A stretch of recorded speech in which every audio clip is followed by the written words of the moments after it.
कभी हमको ये नहीं दिखता कि प्रधानमंत्री गए हैं, वो तो सिर्फ वहां जा रहे हैं जहां पर इलेक्शंस हो रहे हैं। अभी केरला में दिखे थे मोदी जी, अभी बंगाल में भी दिखेंगे, पर यहाँ पे नहीं दिख रहे हैं कि जहाँ पे एक्चुअल में परेशानी हो रही है लोगों को। इलेक्शन कमीशन सुन ले कि बच्चे भी जानते हैं कि आप निष्पक्ष नहीं हैं और आप फेयर इलेक्शन नहीं करवाते हैं, यानी कि आप गवर्नमेंट की तरफ झुके हैं, यानी कि आप उनको सत्ता में लाने के लिए बहुत तरह तरह के जुगाड़ करते रहते हैं।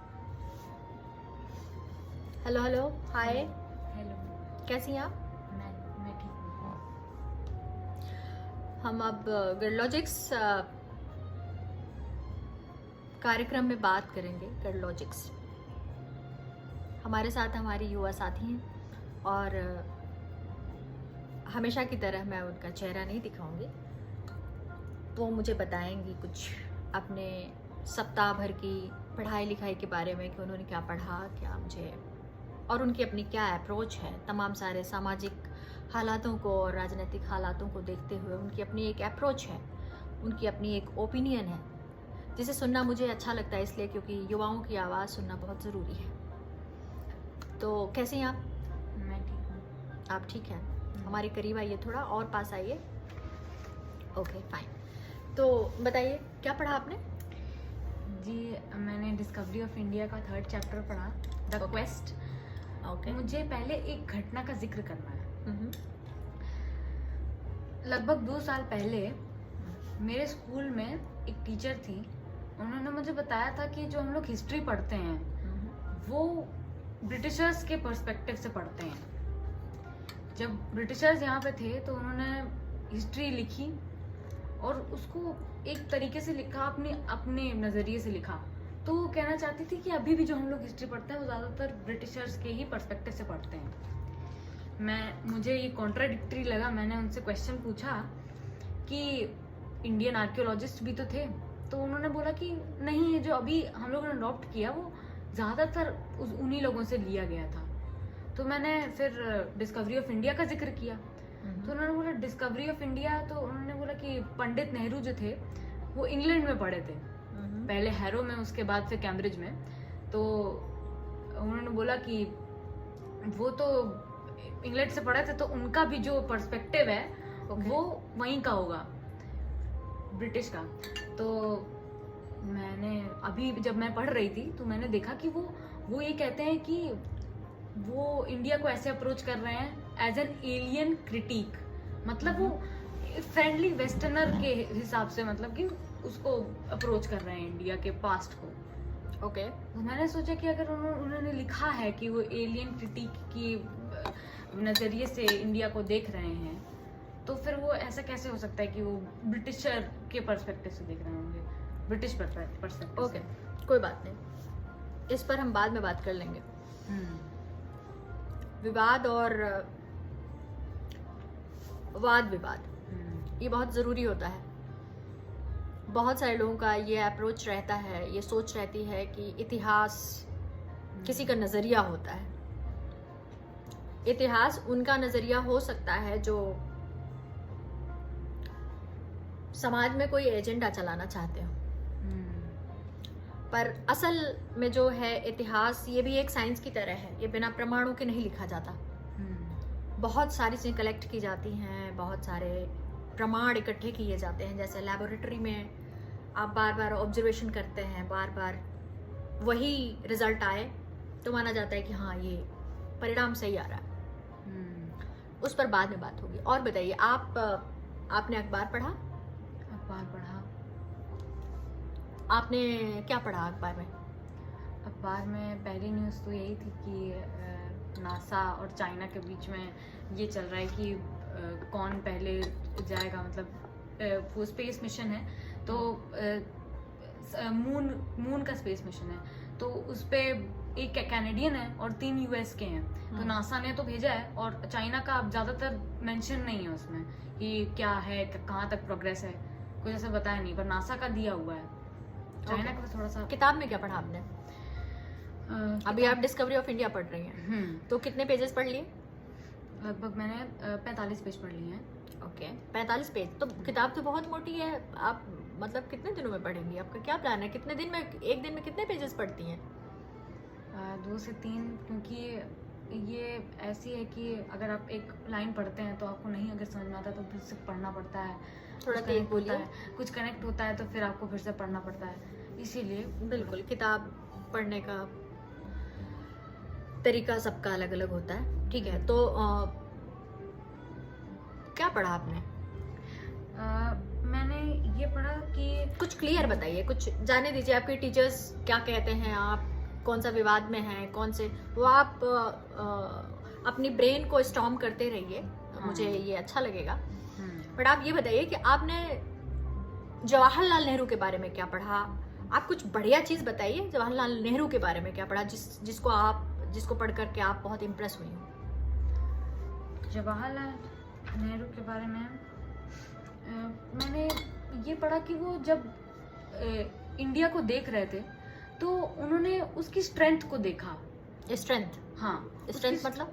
उसकी स्ट्रेंथ मतलब कि जैसे लोग यूनाइटेड थे, वहां पर बहुत डाइवर्सिटी थी, ठीक है। और वो पहले से यूनाइटेड थे लोग वहां पे, और वो इसको लेकर के चलते हैं कि पास्ट में जो उसका कल्चर था, इंडिया का कल्चर था, वो बना रहा।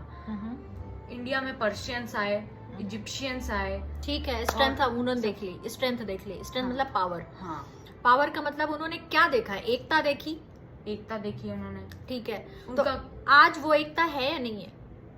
आज वो एकता कमजोर हो रही है। कैसे पता चल रहा है आपको एकता कमजोर हो रही है?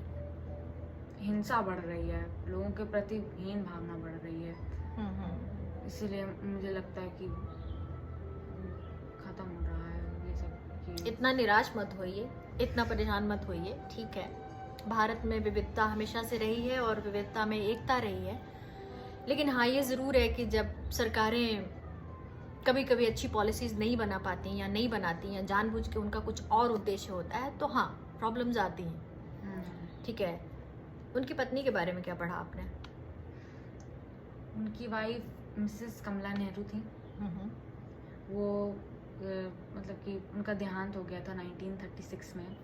वॉल्यूम थोड़ा अपना अप करिए प्लीज। उनका देहांत हो गया था 1936 में, और जर्मनी में हुआ था, एक सैनिटोरियम में, लुज़ेन के पास में। तो वो जब मिसेस कमला नेहरू के बारे में बात करते थे तो वो हमेशा उनको एक पार्टनर की तरह समझते थे। वो एक पार्टनर की तरह समझते थे, क्योंकि वो कभी ये नहीं चाहते थे कि वो इंफीरियर समझे उनको, जैसे कि लोग महिलाओं को समझते हैं। पार्टनर समझते थे। ओके। तो पार्टनर और वाइफ में कोई फर्क है आपको लगता है? पार्टनर और वाइफ में मुझे यही लगता है कि वाइफ को जो मैन है वो ये समझते हैं कि वो इंफीरियर हैं, उनसे कमज़ोर हैं, वो डोमिनेटिंग, वो ऐसा लगता है कि वो डोमिनेटिंग है, और वो थोड़े वो सप्रेसिव टाइप के, क्योंकि वो सप्रेस कर सकते हैं, उनको दबा सकते हैं। हाँ, दबा सकते हैं, मतलब अपने निर्णयों को उन पर थोप सकते हैं। तो आपको क्या लगता है कि पार्टनर और वाइफ में जवाहरलाल नेहरू ने अपनी पत्नी को पार्टनर क्यों समझा? क्योंकि वो उतने ही करेज के साथ, उतने ही हिम्मत के साथ वो हिस्सा लेती थी फ्रीडम स्ट्रगल में, जितना नेहरू जी लेते थे। ओके, मतलब करेज इम्पोर्टेंट है, मतलब महिलाओं में साहस का होना जरूरी है। हाँ। तो क्या आपको ये लगता है कि अगर हर महिला में साहस हो, हर महिला करेज के साथ पुरुषों का साथ दे, तो पुरुष उन पर निर्णयों को नहीं थोपेगा? हाँ, मुझे लगता है। तो आपको लगता है कि हर महिला ऐसा नहीं करती है, उसको करना चाहिए? करना चाहिए उन्हें। ओके, आपको मतलब आपको और क्या लगता है कि महिलाओं को और क्या करना चाहिए जिससे उनको कभी ये ना हो कि वो डोमिनेट की जा रही हो? उनको पढ़ना चाहिए, एजुकेशन लेनी चाहिए। एजुकेशन बहुत इम्पोर्टेंट होती है। अगर वो एजुकेशन नहीं लेंगी तो वो खुद नहीं समझ पाएंगी कि उनका वो समाज में किधर है। तो इसीलिए ये बहुत इम्पोर्टेंट है कि वो एजुकेशन लें और फिर समझें, बात को समझें।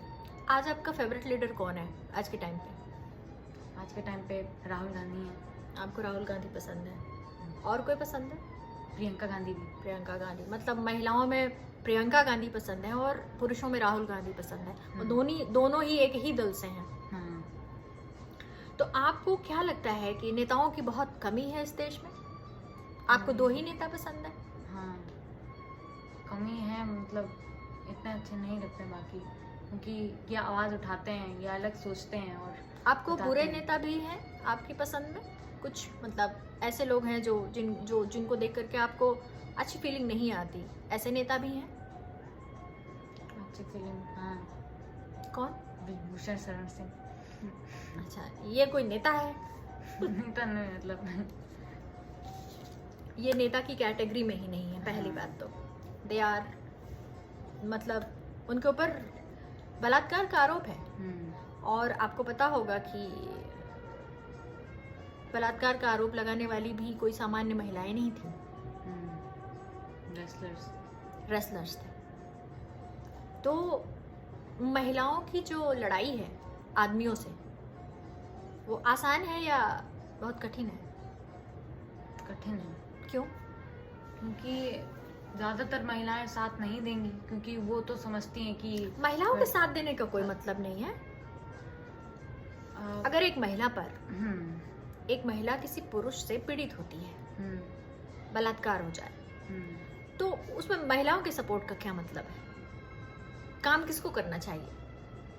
काम कोर्ट को करना चाहिए, काम पुलिस को करना चाहिए, पुलिस और प्रशासन को करना चाहिए। तो महिलाओं का तो कोई रोल नहीं है इसमें, तो बताइए। हाँ, वो मतलब अगर वो कोर्ट जाती हैं तो फिर कोर्ट में भी उनको नहीं मिलती है, जस्टिस नहीं मिलता है, और जो पुलिस और प्रशासन है वो तो बिल्कुल कुछ नहीं सुना उन्होंने। जो भी इस बात को सुन रहा होगा, हमारे जो युवा साथी हैं जो अभी सिर्फ 10th के रिजल्ट के इंतज़ार में हैं, वो ये कहती हैं कि महिलाएं अगर कोर्ट में जाएं तो उनको न्याय नहीं मिलता, उनको जस्टिस नहीं मिलता। तो अब इसमें सोचने की बात ये है कि एक तो उनका कोर्ट जाना बहुत मुश्किल है, और अगर वो कोर्ट जाती भी हैं तो उनको न्याय नहीं मिलता। इसके अपने कारण होंगे, इसके कारणों को समझना बहुत ज़रूरी है। आपको कोई कारण समझ में आता है? आपको पता है कि पार्लियामेंट में 40+% में लोग ऐसे सांसद बैठते हैं जो क्रिमिनल्स हैं, जिन पर क्राइम का आरोप है, और बड़े बड़े क्राइम का आरोप है, जैसे कि महिला शोषण, बलात्कार, हत्या, और जो बड़े क्राइम हैं, ये बड़े क्राइम हैं। और भी कैटेगरीज हैं, लेकिन दो हम इसलिए बता रहे हैं क्योंकि ये महिलाओं से संबंधित है। तो आपको ये बात तो समझनी पड़ेगी कि अगर पॉलिसी मेकर्स, यानी जो पार्लियामेंट में बैठ रहे हैं पॉलिसी मेकर्स ही महिलाओं के यौन शोषण, महिलाओं की हत्या, उनकी गरिमा को गिराने वाले लोग हैं, तो न्याय कैसे मिलेगा? ऐसे में क्या करना चाहिए, क्या होना चाहिए? आपके पास कोई आइडिया है, कोई उपाय है बताने का, जिससे आपकी बात को मैं कहूँ? आपको क्या लगता है?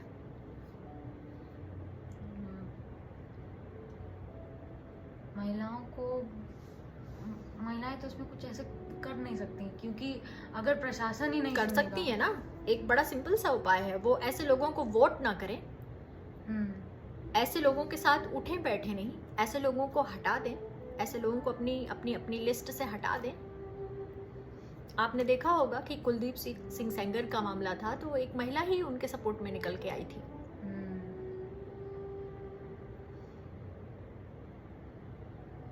बात सोचने वाली है, बात विचार करने वाली है। खैर, और कोई किताब पढ़ी आपने? अभी तो यही पढ़ी। और बताइए कुछ। और कुछ राहुल गांधी आपके फेवरेट क्यों है? क्योंकि ऐसा नहीं कि उन्होंने सिर्फ लीडरशिप क्वालिटी ही है, वो एक ऐसे लीडर हैं जिनके अंदर एक ऐसी ताकत है, मतलब वो लोगों को परसुएड करने की पावर है उनके अंदर। वो लोगों को परसुएड करते हैं और लोगों, मतलब कि वो लोगों के साथ बैठते हैं, वो उनकी परेशानियों को सुनते हैं और फिर उसको एड्रेस भी करते हैं, जैसे एक ऑपोजिशन लीडर करता है। ओके। और वो तो अपना काम सही से कर रहे हैं, पर मुझे कोई गवर्नमेंट में नहीं दिखता कि वो अच्छे से काम कर रहे हैं अपना। और ये देखें कि वो मणिपुर भी गए थे राहुल गांधी, तो मतलब कि ये सब चीजें कभी हमको ये नहीं दिखता कि प्रधानमंत्री गए हैं। वो तो सिर्फ वहां जा रहे हैं जहां पर इलेक्शंस हो रहे हैं।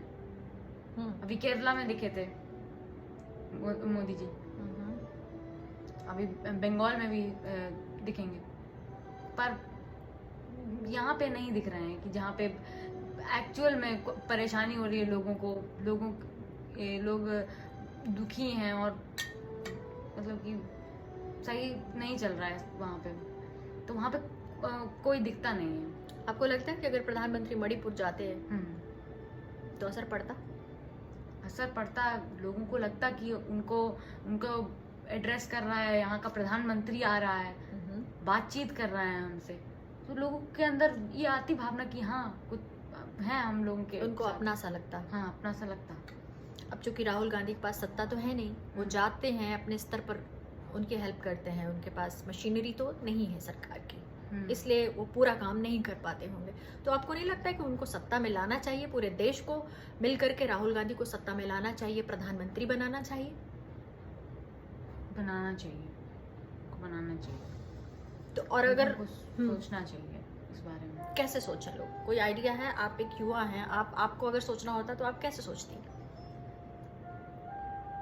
लोगों तक सच पहुंचना चाहिए। अगर मीडिया ही सेंसर्ड होगी तो लोगों तक सच कैसे पहुंचेगा? तो मीडिया होगी नहीं, मीडिया सेंसर्ड है। मीडिया सेंसर्ड है, यस, पर कई और भी चैनल्स हैं। तो क्या आपको क्या लगता है कि आज के दौर में ऐसी मीडिया हाउसेज होनी चाहिए जो प्रोजेक्ट करें? हाँ। क्यों? तब तो लोग कहेंगे कि मीडिया निष्पक्ष नहीं है। निष्पक्ष नहीं, क्योंकि मीडिया को हमेशा ज्यादातर ऑपोजिशन की तरफ टिल्टेड रहना चाहिए। ओके। क्योंकि मीडिया भी क्वेश्चन पूछती है, वो भी सरकार से ही क्वेश्चन पूछती है, जहाँ पर दिक्कत होती है लोगों की जो परेशानियां हैं उनको एड्रेस करती है। तो मीडिया भी ऑपोजिशन की तरफ टिल्टेड रहती है, तो अगर वो उनकी बात बताएंगी तब। पर आज की मीडिया ऑपोजिशन की तरफ टिल्टेड नहीं है, बल्कि ऑपोजिशन का विरोध ही करती है। क्यों? क्योंकि वो सब सरकार के साथ है।